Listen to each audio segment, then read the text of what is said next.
Hey everybody, welcome to episode 138 of the Titanforge podcast. I'm Dranos, joined as always by Terrell. Hello. Hello. And Tuttles. Chatting. Hello, everybody. Chatting indeed. Chatting. This week we've got...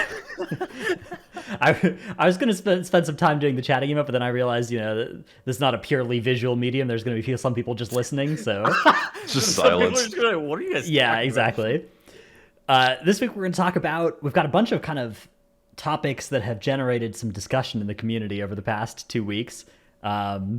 We also have... That's one way of putting it, yeah. Yeah. We have the expansion release date and a bunch of controversy surrounding that, obviously. We have the difficulty of the raid, a large series of nerfs that were applied to it, another large series of nerfs, well, unknown size series of nerfs that are coming soon, the Season 4 date that is up. We have class tuning, Destro Warlock nerfs that were then delayed. So all of that is going to be in our show this week, plus a couple of small other topics too where we can find them. Dude, whenever I was doing the show notes for this week, I'm pretty sure this whole entire document is just a bunch of links. It's all just links. So yeah, there's a lot That's of always takes. nice, though. That means we have lots of content. True. Unlike World of Warcraft. Never mind, that was toxic. Didn't mean that. Oh, Did you see, yesterday, the news post came up that was like, Sanctum of Domination released 1 year ago. I can't believe it. It's already been a year. There were some good replies to that tweet as well. People were, I think patch 9.1 is not going to be going down as one of the more popular patches from the reaction I saw there. Some people have claimed that it's maybe the worst patch in history. I'm not going to fight them on it. It may be. I'm going to agree with that one, I think. Patch 5.3, no raids, just stories and scenarios and stuff. That was before my time. Kind of a low, I don't know, yeah. Yeah. That's crazy that you played whenever patches were single digits. Do you know that patch 5.4, Siege of Orgrimmar, is now more than half of the game's lifetime ago? By one day. Nuts. By one day, it's more than half. Yesterday was half or something. Yeah. Thank goodness that I didn't start playing in Siege of Orgrimmar, and you've just made most of our audience feel incredibly, incredibly old. That's right. And Cleopatra lived closer to vanilla launch than we do to vanilla launch as well. It's another interesting, fun historical fact. Okay. What? Okay, that's just not true. Obviously, that's not true. Yeah, that's because there's something about the pyramids and Cleopatra. Like, we lived closer to when she was born than she lived to when the pyramids were made or something. Oh, yeah. Okay. You're clearly talking see about the bit. Medusa. Yeah, Medusa, exactly. That's the one. Sorry, I misspoke. We also have small news of an upcoming patch 9.2.7, which one wonders 0.7. why isn't it 0.6? Or, Well, okay, so they couldn't use 9.3 because they said that there is no 9.3. right. Okay, but why 0.7? Okay, so what about, hear me out. Why not 0.75? 9.7.5, yeah. Well, or I guess 9.2.5.5. Oh. that could be kind of a, I don't know. Either way, 9.2.7.5. it's 9.2.7. That is the patch. It's coming with 2 notes so far. The first is Auction House Update, region-wide commodities. So things like herbs, flasks, gems, consumables will be region-wide rather than server-based, which should lead to some stability, increased supply, potentially quicker sales, but also potentially reduced profit margins on certain servers for people creating those things. And bots on Illidan US are going to be able to supply herbs to the rest of the world. I'm in. Yeah, to the rest of the world of America, which, yeah, the rest of the world, fair enough. We also have a UI and accessibility change coming in, which is the addition of a new chat channel, Trade Services. Yeah, chatting. So I guess this is the goal of this. This is something people were suggesting a while ago, especially around the boosting communities ban, right? Was like make a separate server or separate channel for services and then leave it out of the trade channel. This feels pretty decent. I wonder if maybe they should ease up a little bit on some of the restrictions with boosting now if this chat channel is strictly enforced. as like the only channel that you should be selling services in. At the same point, like I haven't heard much about boosting stuff lately. I know that you guys have been doing a lot of sales, Dratnus. Have you guys had any problems with people getting like banned or silenced? Our advertisers get warnings every day. Yeah, like, and when I say advertisers, like our raiders are advertising in trade chat. We're not using any boosting communities or any of the stuff that's banned, but you still get reported. But you just get a warning and you warning keep by going. who? And there's like an in-game warning that you get. It just like, I don't know, but we're not breaking the terms of service. Just get reported. So yeah, I don't know. Plus, all of our players would just love to get banned and get a vacation from raid. So it's do they still get cuts if they get banned trying to get the buyers? we haven't. We'll cross that bridge if we come to it, but maybe. Oh wait, so this is the best of both worlds. They don't have to raid and they get the cuts for showing up for the sales. I don't know if we want to incentivize that, because then maybe they would actually try and get banned and not just incidentally get reported. I accidentally got banned. Yeah. Nothing I could do about it. Yeah. Dude, as far as the auction house change goes for the consumables, that is great news for someone like me who's stuck on a very remote server, a role-playing server, because my guild's on it. So there's not very much supply sometimes, but this would be nice. Suddenly there's just fixated prices. Yeah, it definitely, there's still going to be benefits to being on a major server, right? Stuff like legendary base pieces, for instance. Supply of those sorts of things would be a lot better there, but yeah, it does mean that people that primarily buy on the auction house on low pop servers should be happier. Sellers, though, I know there's some servers where like you get big profit margins on stuff like Progenitor, Essentia, or whatever, like those sorts of mats that could just be way more profitable on the low pop servers. So that probably goes away for certain people, but on the other hand, there won't be as many items that just never sell like there are on those servers now. What's the point of having like servers being separated? Would it be bad for the game if the servers were all just merged? Like if everything was just merged? Is it bad for the game if that happens? I think that would be good. I don't see why it'd be a problem other than just like the practicality of it. Like they just can't handle that much load on the server, like one server.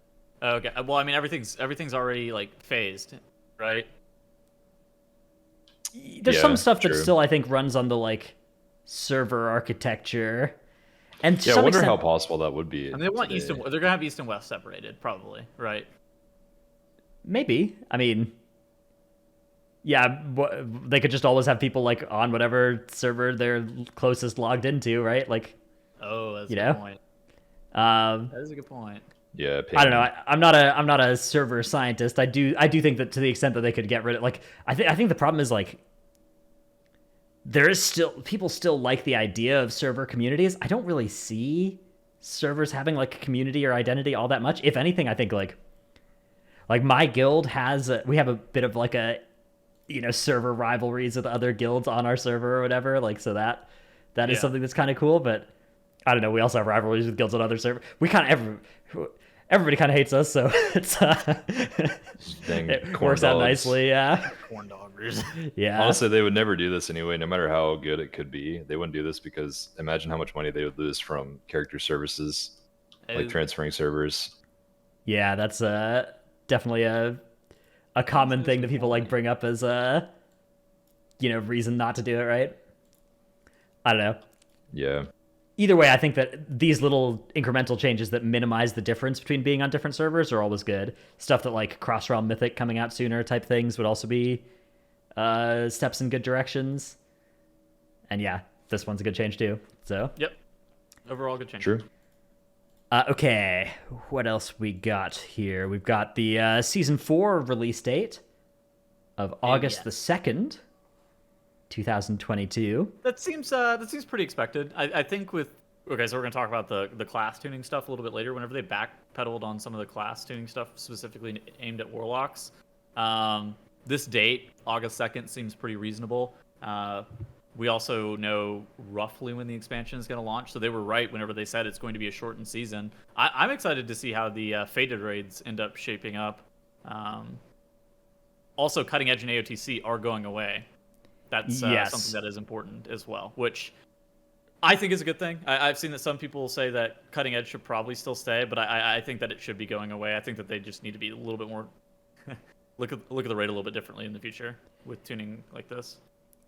Yeah, we were talking about it in guild chat today, but this raid's got to be the most watered down raid in history from where it started at the beginning of the tier to the end of the season. It's been nerfed like 8 times, I swear. Tomb is the only one that's close, but Tomb was the other one brought up. I think that's a close second, right? But I mean, surely there's never been so many hard bosses nerfed this much. well, All right, let's. Jaden and Fallen Avatar and Maiden and Mistress Sazine were all real bosses that all got gutted very, very heavily. Were they like 200 pull bosses though? Like, yes, I know yes. Kill Jaden and Avatar were. Mistress also was like 150 pull boss, and it got absolutely slashed. Well, and Mistress got buff nerfed. Like, it got buffed after week 1. Do you remember? Yeah, they fixed the blood decay thing. The blood decay cheese. Yeah. That was a good time. I think that it was probably close. It was certainly a boss that was, if it's not harder, it's dangerously close. All right, let's just fair. jump.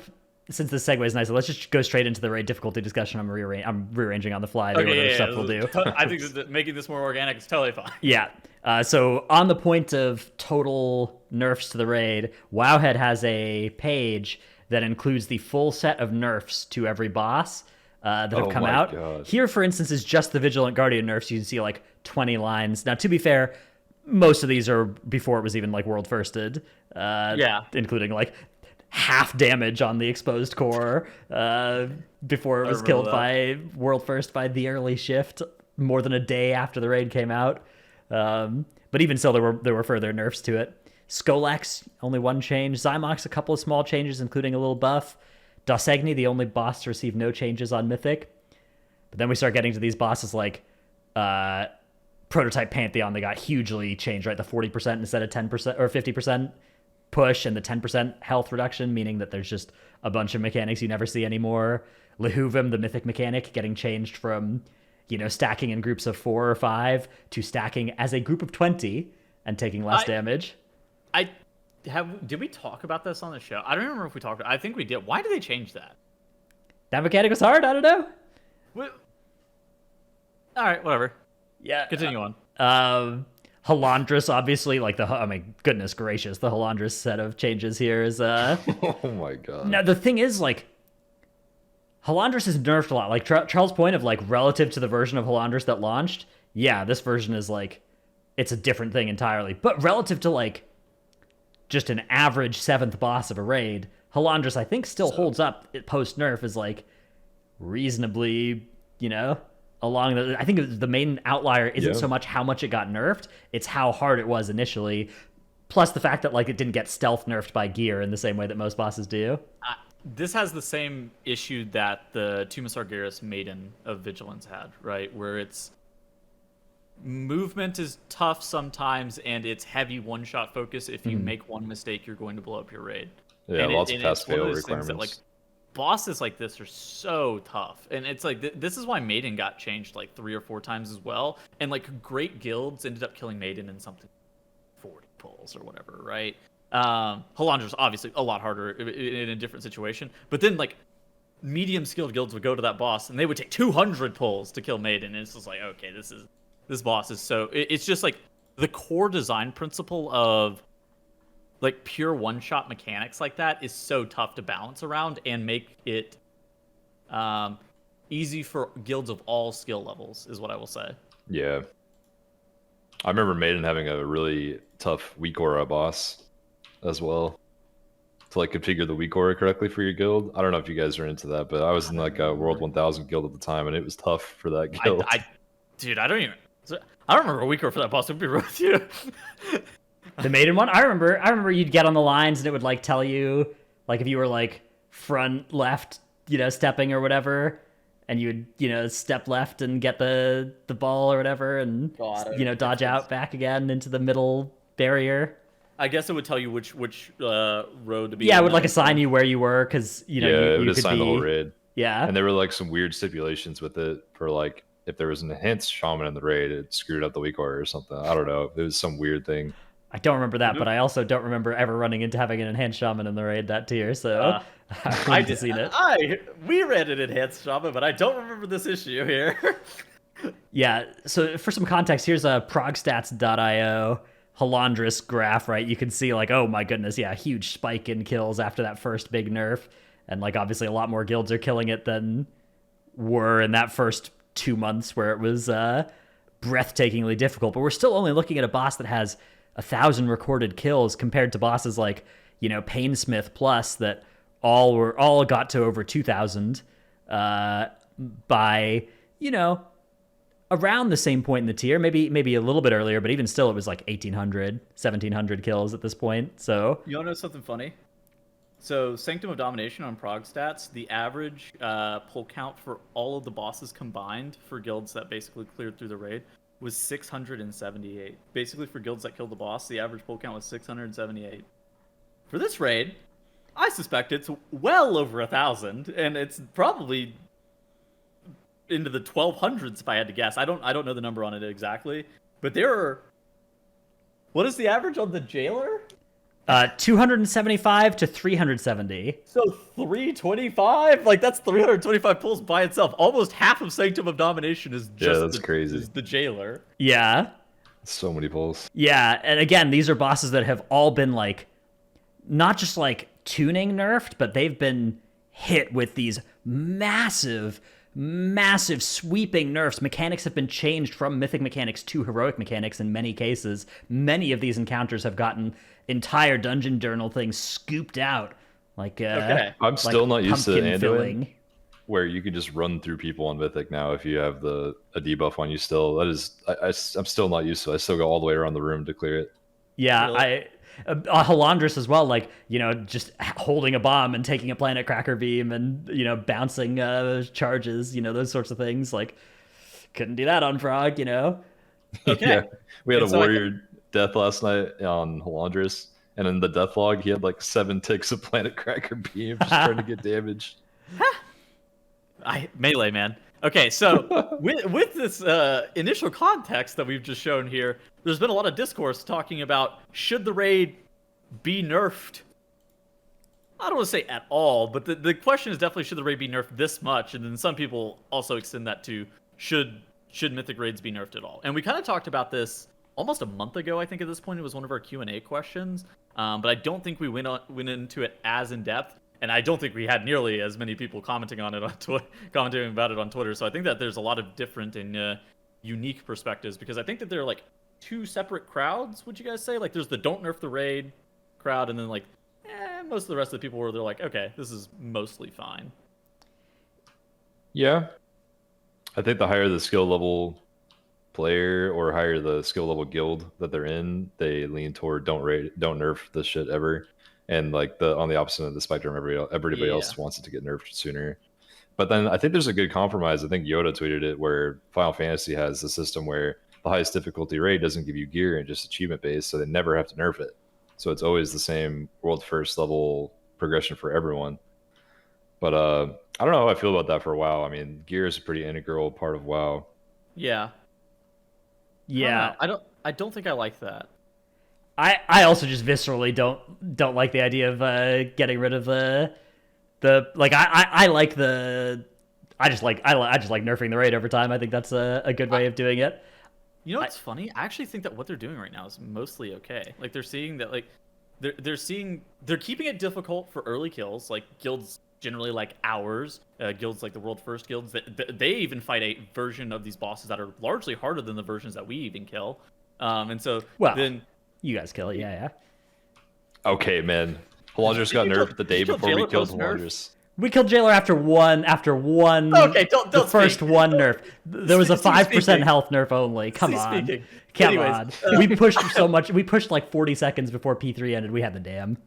Anyways, so it's like one of those things that I feel like generally the nerf timings are mostly okay. So they let the world first guilds have these like ridiculous bosses. They kind of slap down a couple of nerfs on some outliers that we normally end up seeing.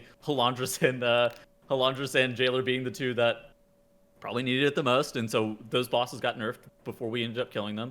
And then like they progressively start to pepper in nerfs as they see that guilds are starting to get walled on them. And by and large, I've normally found it pretty okay. Even this tier, it's something that I think that there were just in Dreadness and I talked about this in like a Wowhead video a couple weeks back. I think there's just too many difficult bosses in this raid, and so it puts a lot of guilds in a weird position if they don't raid a bunch of hours.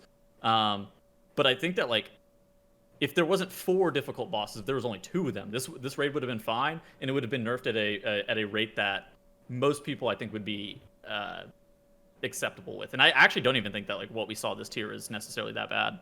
I agree with that. The 2 hard bosses instead of 4. 2 wall bosses. I love this. I love this raid. This raid was sick, by the way. Just like as a player, as a hardcore player of this game who raids at like top 100 world level, this raid owned. I was a big fan. I understand though that it is not for everybody. Yeah, I think people have this kind of visceral reaction. Like, there's a lot of people who again are on that like most nerfed raid of all time.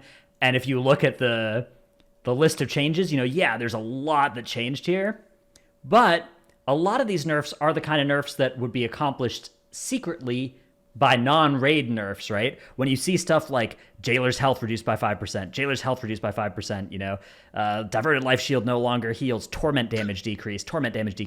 These nerfs happened in 9.0 as well to Sire Denathrius. They just weren't listed. They happened because we got Renown 40. We got Renown, 24, and then we got Renown 28, and we got Renown 32, and all of these big power spikes were coming along with that, and those gave us stamina and damage, and those effectively nerfed the mechanics of the raid by similar percentages, blanket across all damage instances that were coming in, and all boss healths. But yeah. This tier, there was none of that, right? This tier, we didn't get any new Renown levels. We didn't get any new Soulbind traits at the bottom of our Soulbind tree. We didn't get any tier sets beyond the first, 2 weeks or 3 weeks or 4 or 5 for the, players that weren't running splits or were less lucky, or 6 or 7 for the really unlucky person, or 8 for the person who's now commenting, oh, it took me 8. I'm even less lucky than those people, whatever, right? Start of the raid is when we got them all. Was when we got all the power, right? That was when we got all the power this tier, and so there was no automatic nerfing to this raid, and that means they had to come in, and we have to see this many changes in order to have what you would normally accomplish with Renown gain, or Heart of Azeroth gain, or Corruption Resistance gain, or Shards rank 5 and getting your 3 set shards, all those different effects that previous tiers used to accomplish the same thing as most of these nerfs. And then there were some mechanical nerfs that, really neutered some bosses for sure, right? Like taking away some of the Azerite blood soaks and making Blasphemy, the Blasphemy change, the Lehuvan Mythic change. But, if you compare Sludge Fist pre-nerf to Sludge Fist post-nerf, right? That circle is half the area around Sludge Fist on his slam. That boss became a big... If you look at Painsmith, no balls in the first intermission, a hole in the middle spike wall that lets you just walk through and not have to fleshcraft it or goblin jump or do any of those other things, right? All of the raids that I can remember have had similarly, kneecapping of certain bosses. Now maybe there's a little bit more bosses that are getting that treatment this tier, but I don't think it's as exceptional. I think people have a short memory of those things happening to those bosses like that. And I like that. I actually don't mind the fact that they do that. It just means that they have room to tune stuff a little bit more aggressively. They're able to show off a lot of their interesting design, design choices that they can put on some bosses. And sure, sometimes they're just really hard, right? And incredibly punishing. The Painsmith goblin jump thing that you referenced, very difficult for a lot of players. But I think that it's nice to be able to expect your players to be good at that kind of thing, and then once you start reaching this level, guilds that are still cutting edge level, but they're less they're not going to have 3 characters apiece, or they're not going to have 2 characters apiece, or they're not going to be able to field a composition that fits a mold. I think it's totally fine to slap down a nerf, and it's having the expectation that a raid never gets nerfed, I feel is just not, I don't know, it just feels wrong. And I think that what we've been seeing with the progressive nerfs, I like it. I think that I understand why some people think that it's stupid, but I think that it's just the best for us to be able to get a wider amount of players that are raiding Mythic to have quote unquote difficult content, right? Yeah, I agree with that. This is weird. I'm agreeing with Tuttles a lot today. This is unheard of. Yeah, dude, it's the words exit your mouth and they leave a little bit of a taste behind. Tastes like coffee, actually. True. Yeah, Yeah. So the one thing we do know there are more nerfs coming because of the fact that Cutting Edge and AOTC are, going away. We know Blizzard has said more nerfs are. We have additional tuning in the works with a focus on the end encounters of Sepulcher, and we're indeed intending to close the current rating tier for achievements such as Ahead of the Curve. So maybe this is not even a Mythic only thing. Maybe this is, or maybe it's not even Mythic. Maybe it's Heroic Jailer, Heroic Anduin, Heroic Raglan type nerfs as well, because AOTC is in a similar spot to Cutting Edge where it's much more exclusive this tier than it was in previous tiers. But also, we know that currently far fewer guilds are on track to get Cutting Edge in particular than in past years, and we want to address that in the coming weeks before Season 3 ends. So, yeah, they... Basically, I think if they hadn't done anything, there was a good chance that you needed to be, on Jailer by the time right now in order to be hoping to kill it for Cutting Edge. And depending on how many nerfs they put down, maybe this extends that to people that aren't currently on Jailer yet, but it's hard to imagine them nerfing it by enough that, I don't know, that it creates that much extra guilds that get to Cutting Edge at this point, because there's only a few weeks left, right? There's only 1 month left. It's not long. I mean, like you said, even the extremely watered down versions of these fights are still hard. Coming into it as a fresh guild, there's still a lot of mechanics to work through, a lot of very, very long fights to work through. Yeah, the difficulty of encounters like Jailer, is very hard to take a serious hit to those. But yeah, in terms of what Blizzard should do going forward, I guess I'm kind of the opinion that it is good to have some kind of secret nerf mechanisms so that people feel like their characters are getting stronger over the patch, and rather than the raid is getting nerfed kind of arbitrarily at certain times to make it so that the bosses die faster. No, Alliance Hall of Fame is still not filled, by the way. Well, the Alliance Hall of Fame didn't fill in Unat either. That's this might be the second tier where it fails to do so. Yeah. That was a shortened raid though. It was a 3-month tier. Yeah. Fair Only enough. 2 bosses though. True. Maybe that was the real hardest tier. We just don't know it. Unat was almost 1,000 wipes for World First. That was absolutely Oh my God, I bananas forgot boss. about That boss is 700 by itself. Yeah, and Restless Cabal was hard too. The whole raid was almost 1,000. I'm sure. I Yeah. bet it was 900 something. Dude, when we talk about nerf bosses as well, pre-nerf Unat, where 18 player, or every player got targeted by a mark instead of there being some melee that didn't get targeted. Is this only a 5-month tier? Yeah, it's not that long. Oh my god. Because we're going into Season 4, It's, instead of one really long season, we're getting 2 pretty short ones. Yeah? Something that was an interesting post in chat is people wouldn't want nerfs if there wasn't any FOMO achievements like Cutting Edge or Hall of Fame, etc. Do you agree with that? I think people would still want to clear the raid. I don't know. People raided before Cutting Edge, right? Yeah, I think people Well, there are always genuinely achievements, right? like playing the game. I think when you add a reward to it, it becomes more reward focused over time. But Cutting Edge, I it think doesn't even come with any title or mount or transmog or anything, right? It literally is just a feat of strength, right? Well, it comes with recruiting benefits. doesn't it always come with a title? There's Fame Slayer, and then there's just the Mythic Jailer title that you can get at any There's time, always, right? There's always titles, I'm pretty sure. Is there a Cutting Edge title? There's not a Cutting Edge title there, right? Specific. You're right. Yeah. The Jailer title will be attainable forever. Like you can still go get Bane of the Fallen King it's or not a whatever. Cutting Edge title. Yeah. You're right. AOTC comes with a mount this tier, but that's because it's the last tier of the expansion. Usually AOTC doesn't. I don't know. I think the achievements are cool. I think Cutting Edge achievements are cool. I mean, clearly people love just the achievement alone because you guys have seen it. There's buyers for CE and AOTC every single tier for the entire tier. People like getting those achievements.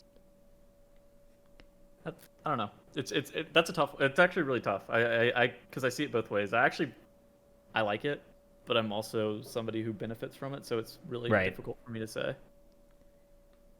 Yeah, I mean, if they kept Hall of Fame but got rid of Cutting Edge, that would mean I had an even exclusiver, achievement. So I don't know, but I don't even think I want that, right? I'm not advocating for that. Mythic rating. I don't think Mythic rating needs to be that exclusive. I do think there's a subset of people that want Cutting Edge to be at exactly their guild's level, right?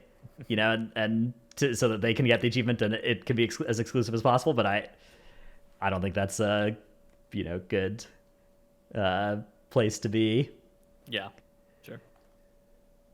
Yeah. Okay. Let's see. Do we want to go? We have tip of the week. Yeah, it could be a tip of the week angle.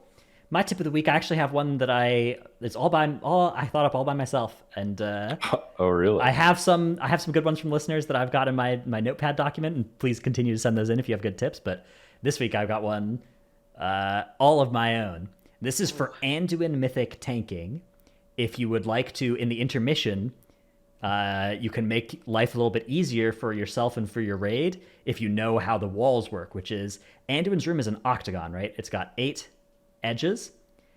During the intermission, there are 8 wall spawns. Each of those segments will spawn a wall exactly once during that intermission. So once you see that a wall segment has spawned a wall of walking corpses, that wall segment will not spawn another one later in that phase.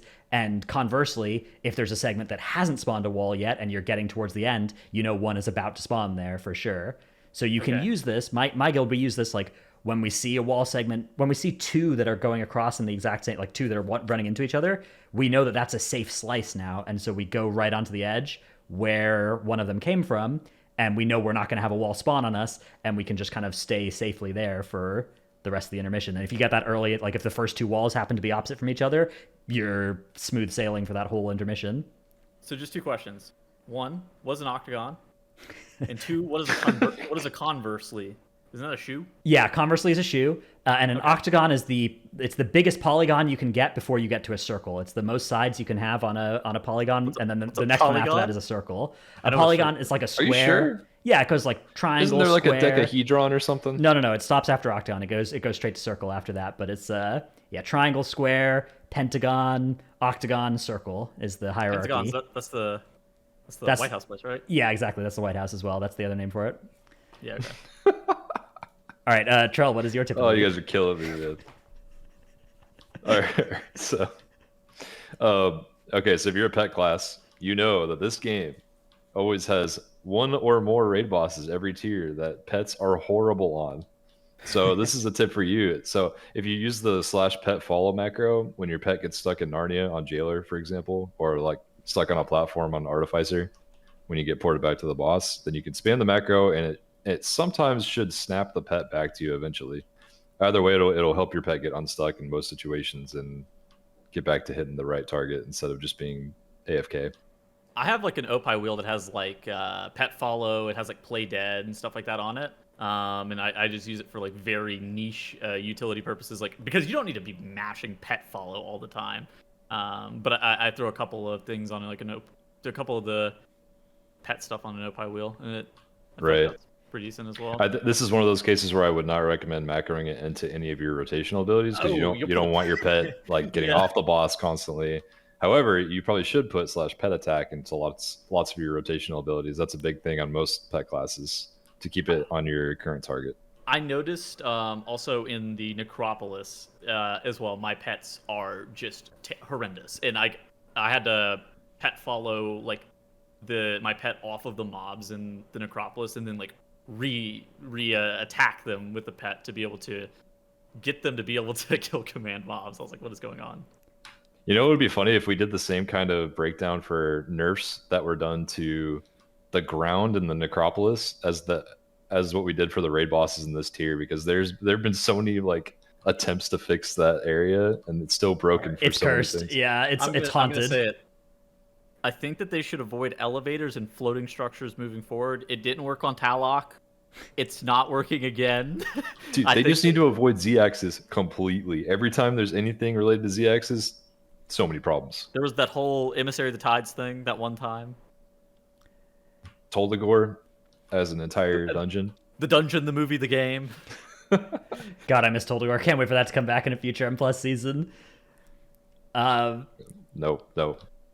All right. Let's see. Teddles, let's take a look at your clip of the week here from friend of the podcast, JPC the man. So JPC apparently didn't watch our show 2 weeks ago.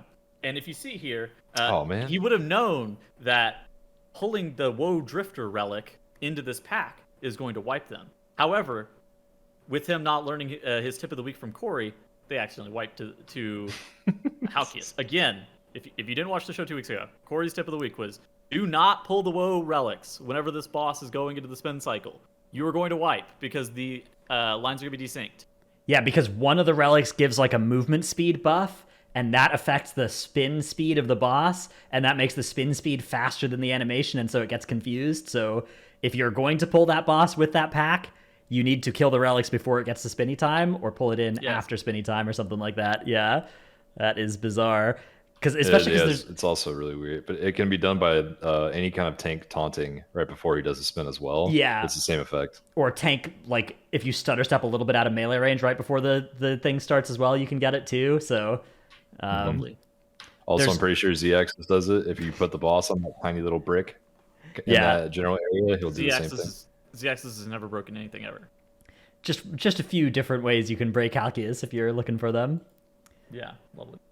All right, let's move on to discussion of the expansion release date for Dragonflight, which was put on the pre-orders came out, and the release date says Dragonflight will be available on or before December 31st, 2022, in a surprising, I think most people expected this to be a 2023 expansion, from what I saw at least. Yeah, so definitely a surprising development, especially given the absence of a alpha or beta test available for the expansion, as we are already approaching the 7th month of the year. The problem, so something that's actually very interesting about the pre-order date is if they push it back, then they have to offer up refund, right? And so they set in Europe or something, yeah. I think they just have to offer them in the US as well. So they have to offer refunds if they push back their pre-order at all. And so them stating this, like, obviously it was not good for them to do it for Shadowlands, but they kind of came out unscathed on the whole thing. I don't know if they could get away with pushing back another expansion launch close to launch, right? I think they could. I like, how many people would actually refund their pre-purchase if the Dragonflight got pushed back to February? If they said, like, hey, we thought we could get this done in time, but actually we can't. We're pushing it back to February. Here's your refund if you want it. Like, how much money are they actually losing on that? Maybe some, but I don't know. If it makes the expansion better, they probably recoup that. I'm surprised that they. Yeah. I'm surprised that was the date. I was expecting like February 20th. Like, they pushed back Warcraft 3 Reforged over the year they'd promised line. They pushed back Dragonflight or Shadowlands, although obviously not over the line of like when they said it would be available by. I don't know. I think, okay, if you're Blizzard, right, and you're in this position where you're like 70% confident that you can get Dragonflight out this year, and 30% chance that you can't, something like that, I think maybe you'd put this text here and just be ready to eat it on the 30% and delay it if you need to. But I don't think that those are the numbers that I was hoping for. I don't think 70-30 was the numbers. Well, just as a hypothetical, yeah, sure.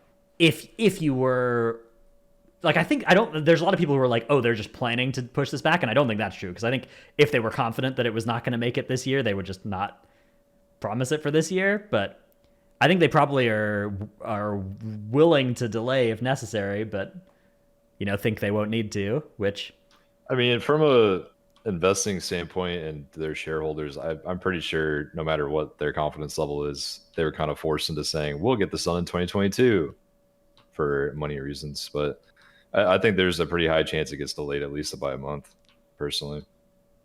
Yeah, I'm not a super money scientist, or I just my guess was that it would be worse to do that than to just announce, a February release date off the bat. But I could be wrong. I don't really know how it all works internally or anything like that. Well, it's all about having consistent returns for your shareholders. So if they were to try to guarantee a date in February next year, then they might have like only 1% gains or even negative returns for their investors this year, which would be really, really bad for them, which sucks for us players because it makes them rush content. But I think that's the reality of their situation. Well, okay, so to their credit, I do think that 9.1.5, 9.2, and 9.2.5 have all been pretty good patches. I am concerned with this date, but like I am willing to give them the benefit of the doubt because the last 3 patches have been super solid. I don't know why they picked this date. Like I do think that they they had every opportunity to pick a different date with how close this was. If you pull up this Mr. GM tweet that I have, this has some like dates on it, and it's something that like we have seen them be able to slam out an expansion from these dates specifically, but it's going to be pretty tight, I think. And like the iterative process, how much room is there going to realistically be for feedback? What do things look like this with like a shortened beta? Yeah. So the tweet here, he's basically showing that if the alpha started today, which actually was a bit more than a week ago now, it would be the shortest alpha ever if it still launched this year, right? Like if Dragonflight, or the shortest alpha of these last 5 expansions. Yeah. It would have been very close. Well, yeah, by this point now, it would be the shortest one. So, yeah, definitely is concerning. You know, we've got this tweet from Flex. It's like, do not release Dragonflight in 2022. You know, don't do this. Learn from the past, I beg. I don't agree with that. Like, I just have, think that, like, I have a different take than this as well, which is, I'm very hopeful that they are learning from the past, but I don't. If you look at Shadowlands, like the problem with the Shadowlands was not a short alpha cycle, a short alpha beta cycle, right? Agreed. Like the problem with Shadowlands is the alpha and beta came out, bunch of good feedback was posted. It was ignored for 5 months during the alpha beta cycle. They launched the expansion. It was ignored again for another year. And then they fixed it. And, you know, how much time did they need to actually listen to the feedback? It wasn't a time problem. It was a, stubborn problem. They could have delayed the expansion another year. It We're would help, still getting yeah. covenants and conduits and conduit energy and soulbinds, and like we're still getting those systems. So certainly there is like an amount of time for a beta that is too short for, getting good iterated feedback on all 38 talent trees and, getting those things well set up, and tier sets if they want to test the first tier sets during the alpha beta cycle as well, and dungeons, which there are 8 dungeons, 4 of which need to be ready for M+, and the other 4 which they could maybe punt a little bit further down the line on. So there's a lot of stuff to get done for sure, but a lot of that work can be done before public alpha comes out, especially, like, it's possible, obviously it's not guaranteed that they have been, but hopefully that's the kind of thing that is true if they're announcing that release date. And then, 4 months or whatever of alpha beta, I think is enough to iterate on feedback. I think it's enough time. Like, I just think that they need to actually want to do that this time. I think that's the big variable that matters. I think you're right. Not whether they have enough time. I actually originally was worried about the length of the beta, but like hearing that out loud that's the case. Like they just need to listen better. They need to actually put more energy into the proper channels of feedback by all the experienced players that play the crap out of alpha and beta. We had all the feedback for them for months. In fact, in some cases that beta for Shadowlands might have been too long because there was an arc of Blood Decay changing so much that Night Fae for Blood Decay was nerfed so hard before launch. It wasn't a thing until this current season. Yeah. That could have just been avoided with a shorter beta, possibly. It's funny. And it's not normally actually the dungeons or the raids that we're like super down on too, which are the things that you're worried about with like a short beta. You're worried about a lot of things being super buggy. Like the Necropolis, I think, was like the only thing that I was like, oh god, this is awful. That was. I think there's a lot they should have done for dungeons before it even launched. I think they should have made the Covenant buffs significantly less impactful to not require. Right, but those are like, but they had the feedback for that, That's but I mean. It's not like bug squishing, right? That kind of activity. It's like, design philosophy. They reworked Flightfall 3 times during the beta. And twice after it came out, yeah. Yeah. Did you know you can still see one of the prior versions of Plaguefall if you go run it on normal today? Which version? One of the versions from beta is still the normal Plaguefall. They forgot to push the normal Plaguefall to the current version. Well, they didn't need it. It's fine. It's normal. Also, they didn't nerf auto attacks until late season 1, and every mob needed like a 50% auto attack nerf before launch, and that made doing 15s for the first few months of the expansion awful for like every single learning tank player. Blizzard has been aggressively tuning dungeons lately, and they were also aggressively tuning dungeons at the beginning of Shadowlands. So I suspect that at least with the dungeon content, they're a lot I feel like they're a lot more in tune with the dungeon issues as they're presented, and they're a lot more quick on the trigger. Not with like class stuff specifically. Oh but yeah, with, lately like, they've been great. mob things. Like they'll look at that and be like, "Oh, I didn't like that," and then they'll change it like almost immediately. Now, one problem for the copium train that I still am on for the I'm on it too. the timeline. When we think about like the class talent trees, right? Like that's the big thing that they'll need to do iteration balance feedback on, right? For like that's not like dungeons and stuff like that. We got 7 specs so far out of 38, and they were all a month ago. Now, if you imagine a world where Blizzard actually has all the class, like a lot of work done and just is waiting on getting the alpha out, right? If you're imagining a world where they actually have most of the class trees ready, why haven't they shown us any more of them in more than a month since they gave us those first 2 previews, right? Like, where is another class's talent trees? That's the question that keeps me up at night of the oh no variety, right? I'm not that worried. Like, the question is like, are they gonna suck? Because when looking at the Druid ones and the DK ones, it's one of those things that like a lot of the stuff isn't brand new. Like if you've played since like Mists to WoD to current expansion, a lot of the stuff is like from old expansions, and it's a lot of good stuff. I'm not complaining, right? But it's not that they're reinventing the wheel a lot of the times with all the stuff that they are adding. Some of the stuff is like very interesting and new, and a lot of the decisions have to be carefully crafted. I think the DK one's a little bit lackluster, especially compared to like the Druid tree just in general. But it's one of those things that I'm less worried about them being able to fill out the nodes and more worried about them making it interesting. Because if they wanted to just like ship a bunch of them, I'm sure that they could post like 4 or 5 of them. I'm sure they could post all of them right now if I had to guess. It's just like, the making them interesting and then tuning and balance stuff. Like, I don't know, just you would hope that they were somewhere far enough along in that process that we have more than just 2 classes ready for a preview at this time, I guess is all I'm thinking. Well, I would like to play the class and see if anything's like actually reworked, right? Like that's a big thing too. Is like usually a couple of specs get reworked, right? Yeah, exactly. Some of the trees wouldn't even make sense if you didn't see a rework that came with the class. My issue isn't the trees. My issue is the fact that we've seen 0 gameplay. Like even with the announcement of the expansion, we didn't see any like gameplay footage realistically. No dungeons, nothing. That's worrisome. That is the big thing that's keeping me up. So yeah, definitely some trepidation for sure, but I don't think that it's inherently going to be a bad expansion if it launches this year. I think it could be a good expansion and launch this year. I do really hope that they are prepared to delay if they need to, of course, but if we're looking at a continuation of the philosophy of the last like year, I'm still reasonably optimistic about the whole thing. I want some hot copium for this expansion. I don't know. You guys are on some big copium. I'm trying to be positive here, but man, you guys are in the clouds. Yeah, I mean, of course. I don't know. 915 and 92 and 925 are all really good. I don't know. I mean, it's not like that's been perfect though. Class tuning, for instance, our next topic, has been something that has been somewhat abandoned by the wayside during this season, right? We have a little article here about this from Wowhead, but there has basically been no tuning for ages on certain big outliers, especially in M+.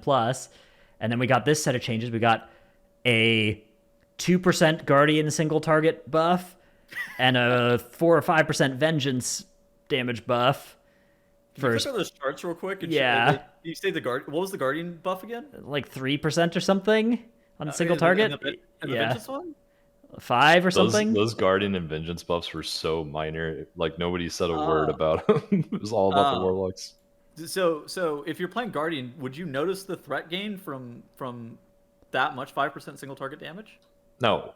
Okay. No. And threat on single target is rarely an issue anyway. This doesn't solve their threat in any manner. Well, on raid fights, if you're playing like a Guardian Druid and your co-tank is a Prot Paladin or a Prot Warrior or Blood Decay or something like that, like or even a Brewmaster Monk, like you're legitimately in some threat pain of like, your co-tank is ripping off you. Well, of course. But okay, it is a but you can fix it with a very taunt, minor at least. quality of life improvement. But yeah, like you said, you can always re-taunt on single target. The only worry is taunt DRing the boss, Yeah. which is possible. Which we did on Jailer, playing a bear tank. Yep, that was lovely. Which shouldn't even be a thing. Like, Do don't Zhao get me started. occasionally would rip threat completely off of our Guardian Druid. Amazing. Epic. Yeah. And then if you're playing with the Blood DK instead, the DK is ripping off the monk, was happening in my guild. So it's Yeah, that happened to us a lot. Too. yeah. DK big strong. Yeah. And the monk doesn't get the threat from their ox like the DK does from their weapons. So Until the ox rips threat off the tank. Yeah, so I guess it's good that they are buffing these two specs. It is a small, timid buff to them, which I actually think that doing like small little chipping buffs to things that are outliers is a good thing to do if you are willing to make these changes more than once per patch cycle. Like Yes. if you're willing to come in every 2 weeks and give a couple percentage points to the top or to the bottom and take them away from the top, I think that's a good way to avoid like over nerfing or over buffing, which I think is important in an MMO where people have characters they've invested in. Sure. big agree. As But a yeah. point of reference, whenever people talk about like this iterative balance stuff, they normally like point at League of Legends, which has something in the range of like 25 patches per year, and in addition to that, they have like 2 major reworks. So like they have a mid set, and then they have like a beginning of the season rework, and so they have like 2 major reworks in the year, and then they just have something in the range of 22 patches or something like that, where they're just 5% buff this, 5% nerf that. Occasionally, if something is a severe outlier, they're like, all right, let's hammer that down. That evolved as the meta shifted, and we're not okay with that. And then they'll just like slap it down. They'll be like, that was not okay.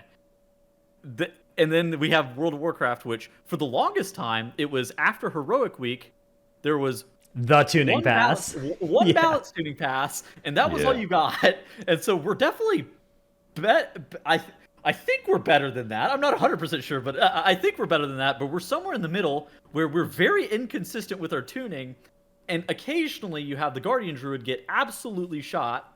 You have the DK get shot and then reverted, and then you have the the Warlock nerf that comes 3 months too late, and then like. I think it's And 4 they're months. like, okay, may as well just wait until the end of the season, which I actually agree with, by the way. I think that we should have waited until the end of the season at this point, but what in the world?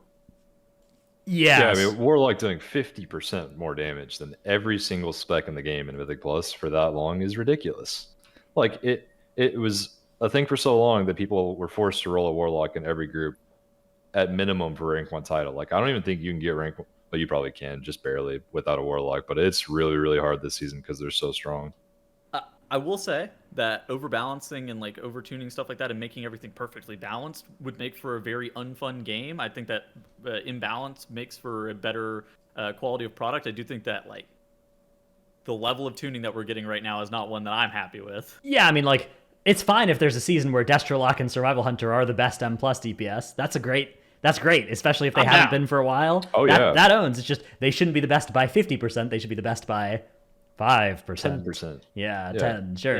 Yeah. That sort of thing is totally fine. But yeah, this set of nerfs that they proposed for Destrolock, I think, would have been a good one to deploy a couple months ago. However, there was a lot of pushback on the announcement of them, and enough so that they actually decided to delay them until Season 4, which has led to, again, further controversy. So we've got a couple of different takes from various people listed in this article here. We've got the MDI side of things, with MDI competitors being like, nerfing this right before the MDI, and especially announcing it but then not pushing it so that we can't practice it on the TR is something that is like an annoying thing for MDI competitors.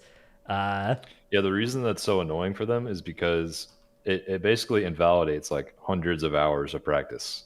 Like, the level of cleanliness that you would see in their runs would not be there if they had to suddenly relearn all these routes with a significantly nerfed DPS class. It's very, very big impact for them. Yeah, again, like I would like to be playing a game where there's just always balance changes 2 weeks before every MDI, because there's just always balance changes, that often, and the MDI is always to some extent based around slightly changed and slightly new stuff. But definitely the fact that we currently live in this world where it's like sometimes the MDI has a big change right in the middle of it, like the tyrannical change that came in mid MDI Cups one season, and then sometimes we don't, it does create a little bit of a unsteady footing for players that I do empathize with. But at the end of the day, I don't think this concern should ever stop them from pushing nerfs or buffs to the servers. Basically, I think that this is Yeah. I think that it's correct to have this not be the prio. In an ideal world, it would obviously be nice if the tournament realm could just be played on an old patch, and then you could just do what like League does and just play on the last patch. But Most esports do. Yeah. yeah, most esports do this, but apparently it's probably, my guess is it's not something like creating the technical capacity for that is not something that's as easy as just saying that. So I think that's probably not something to ever expect to happen either. The other discussion is the season title, and this is actually the one that resonates with me. Is like there are groups that have gotten a certain score, not even just cryptic hero groups, but just groups that are like M plus pushers that, you know, not even just the 27s, the 28s, but people pushing 23s, 22s that have done so with a Destro lock that if you effectively nerf that group's overall damage output by 10% or something like that, you're effectively saying, all right, you are now weaker than, for the remainder of the season, you are weaker than you were before this patch came in. The season is now over for you. You know, come back next season. I think that's a bad thing to say to players. So yeah, that was the big thing for me too, and why I was so aggressively talking about it on Twitter. So like, my group just barely had and Corey, friend of the show, is in my group as the Warlock player, and he had to re-roll to Warlock mid-season because it's so strong. And because he's in the group now, we're going to be able to do like 2 key levels higher than we were doing before. And if that patch went in live, you know, that was over for us. We were stuck at like 28s, 29s max instead of doing 30s and 31s over the next few weeks before it ends, which is a fun thing for us. You know, that's like our aspirational activity of the season. And I think that is the case for tons of players across WoW. And it also affects Raid too. You know, people doing Anduin suddenly have a big nerfed Warlock class. That's kind of a big deal. It changes your damage. I will say I have less sympathy for the fodder rerollers in this whole situation, and I think that this is definitely alleviated though with like more frequent tuning to where you're not something you're not going to have something get shot by 20% or whatever. We shouldn't even have been in this situation, period. I think every single person that you see on this in this article, like THD, Kalamazi, Nagura, JB, now the 3 of us, Guilty as Feral, all of these people basically agree that like there should have been tuning to Destro Lock 2 or 3 months ago. Like everybody is on the same page on that, I think. The problem is just like, what do you do now, given that there wasn't? And I think there it is. It is a little bit murkier, and I think reasonable people can disagree on this one. I think that if they wanted to push these nerfs, that it should come with like maybe some just nerfs to like nerf to M plus by half a key level or a key level or something like that, to at least keep it so that people are feeling like they can continue to push higher. But yeah, I'm also fine with just delaying it. Yeah, that would probably be the easiest way to actually let it go live and not impact everyone so negatively. But they also could buff the underperforming classes as well. True. That would be a lot of work, but you know, they could have done that. This? Yeah, I mean, at this point, like, I mean, they should just do that because it's always a good thing to do, but I don't know how much that helps, like, the groups that are formed, right? Because, like, those tend to not have very many of those specs right now. Yeah. Well, the problem in this case is Warlock was so strong. Even with this insane nerf, they were still going to be top DPS, but just by a little bit. So it wouldn't even change your comp. It would just be a nerfed comp, period.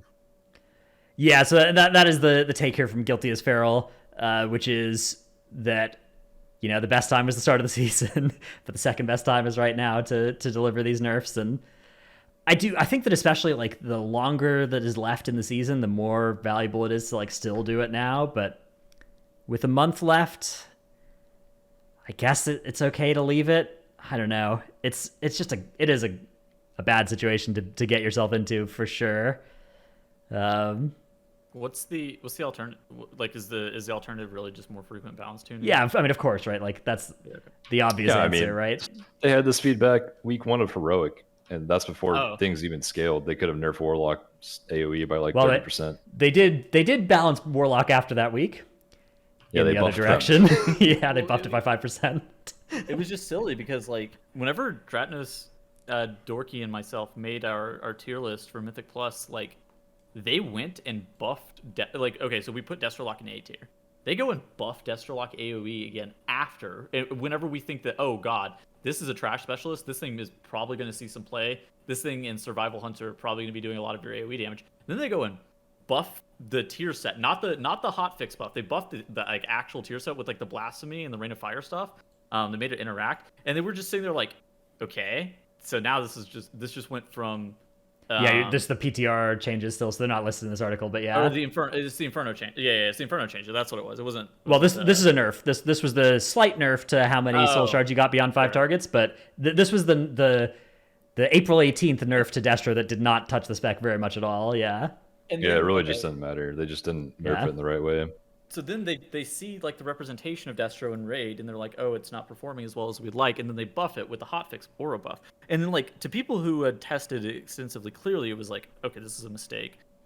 Blizzard didn't mean to. It's like Blizzard didn't mean to do this, and I don't expect them to like understand the intricacies of like what they're doing whenever they're changing things like that. But then going and buffing Destro is like so silly, even if it's like a 5% buff. There's no problem with doing this if you're willing to just do the actual nerfs, not on June 28th. If you're willing to do them on April, even if you just do these on April 18th, we're fine. Yeah, exactly. You can't just do all damage increase 5% and then leave it for 3 months. Yep. Come on.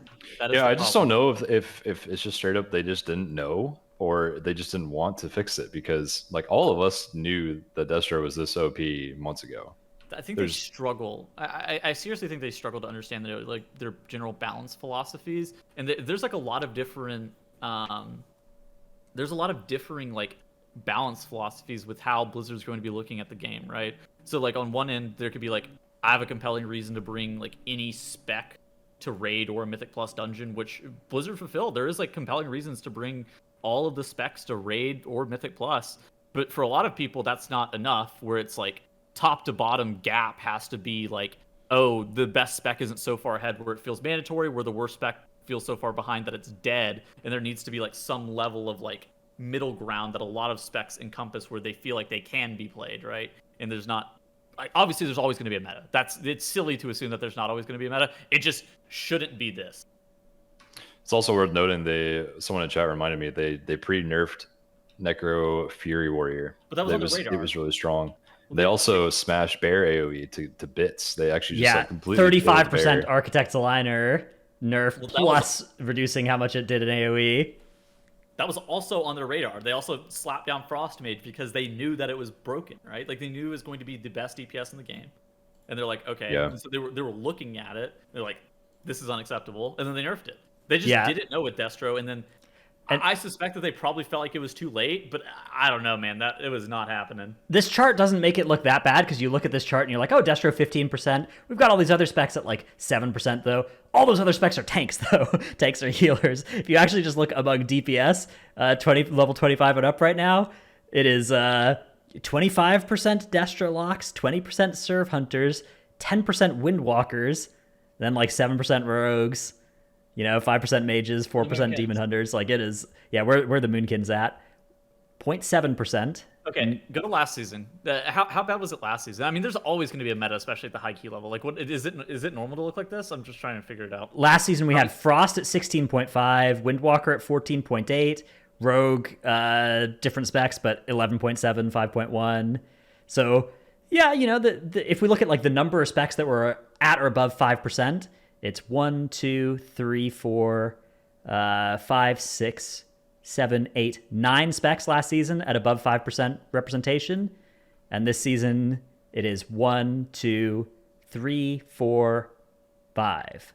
So it is worse. But yeah, you're right. It's not like, it's not like unheard of, I guess. But I mean, this patch. Yeah, this is the problem too. This is the kind of high level data they look at, I think, and they miss the more important things in the picture sometimes. Well, actually, like even though these DPS class spreads are kind of similar across seasons, Warlock this season was like twice as powerful as the strongest spec last season was compared to other DPS, and that's just not something you can get from looking at that kind of data. Oh yeah, you have to actually see AoE pulls and see how insane it is every single time AoE pulls back to back to back. Warlock doing triple damage. And I think if they played the game, like if the developers had any way of playing the game at that level or seeing it firsthand, they would instantly nerf it, just like they nerfed Bear and Warrior before the patch even started. There is certainly an issue that they don't understand how much more AoE damage some specs are doing more than others. Like with Raid, Warcraft logs is a great tool that you can kind of get a good generalized idea of like how much more damage some specs will be doing than others. Realistically, they can just like look at like graphs like this are great because it's taking like a lot of the boss fights and just showing them as a clean thing, being like, okay, these are the bosses that you're looking at, and what are we looking at here? What boss is that? This Rygolon tank damage, yeah. Yeah, exactly. So you're looking at Rygolon damage. You know that's like mostly single target. There is a little bit of AoE cleave with the Quasars, but more often than not, it's just like single target. And it's just like, okay, so this spec needs some single target help. Or like they'll like look at Windwalker Monk. Think about the number of times that Windwalker Monk got buffed. They were just like bottom of Skullx by like 20%. And so the devs can look at that and be like, oh, okay, so they need a single target buff. They don't even need an AoE buff. But for Mythic Plus in particular, I don't know what it is, but they are willing to let some specs be twice as good damage-wise as other specs, and not even feel bad about it. That's what I'm saying. I think they just don't know. I think sometimes they find out about certain classes, especially when there's like a super viral clip early on in a season, and they'll nerf it instantly. But then a lot of times this stuff just goes under the radar forever. Well, clearly it's not under the radar. It wasn't under the radar for a while because the Warlock got changed with Serve Hunter, but it just didn't do anything. Yeah, they took. I mean, they did take Warlock and they like adjusted it, right? Like they went in and they were like, Inferno now has a reduced chance of Rain of Fire to generate Soul Shard fragments when it deals damage beyond 5 targets. So it's like they knew they had to touch Warlock big AoE, right? But they just didn't do it effectively and didn't, I guess. Then they spent 2 months not doing anything more to it. Yeah. Like my point would be, sure they tried, but then if they took one look the week after that, they would have seen it did nothing. Yeah, and I like the idea of like nerfing Destro gently enough a couple times so that it is still the best spec at the end of it. That's like I'm fine with that. I'm fine with Serve having a season where it's the best M plus spec as well. I think that's great. Like I think new specs being good each season and specs getting to be the best spec and getting to feel great to play and being exciting to FOTM reroll to is cool. It's just like you can have that without having it be this rough to be anybody else in the group. I don't expect them to have knowledge on everything, right? And I don't expect them to understand what's going to be shifting with some of their meta defining decisions, but I do expect them to be willing to make changes rapidly whenever stuff is clearly broken. Yeah. Okay. I think that covers our stance on these things fairly well. It's been a lot of different Good show. We'll let's now, we've got some Q&A to get to as well. But first, we get to thank the supporters over on the Patreon, some of our favoritist people, TY, for the support, helping us keep the podcast going. They are TY. Paul, let's be real, this is the Tank Discord. Socket the Barrier, Dratnos' Dino Pillow, Chromed, Trekkie, Never Nude, Chewy. Dratnos' Copium, massively in demand after Dragonflight announced, coming out 2022. True. Both of you. Dude, how do you know? Zivx, I think I maybe tweeted, I don't know. Or I said it on stream, I don't know. ZivXX, Salty Senny, Necris, Sinmora, Tankdill, Nevuk, Red Ceratops, Eevee, Survival Main, No Trick, I Forgot I Was Sub-Tier, Dymat, Lufer, Rework Mistweaver, Finger Guns and Dad Puns, Nyx, I'm so proud of my son Delete for becoming such a good boomkin, Gallic, Brusif, Dratnos Abyss, Rushed Expansion Omega Lull, M-Sanity, Xena, Rogue is now good enough for Prague, still bad enough to be sat for SLG, Bless Up, Red Color, YouTube.com/Workbringer, Alphabet Soup, Druid Friends of Evolved Gaming, Number 1 Simpsky for Drelsky. Lurka would like to remind tanks to keep mobs in his Empowered Earthquake, FFS. That's for fun's sake, for anybody that doesn't know that acronym, if your kids are texting that. Oh, thank you.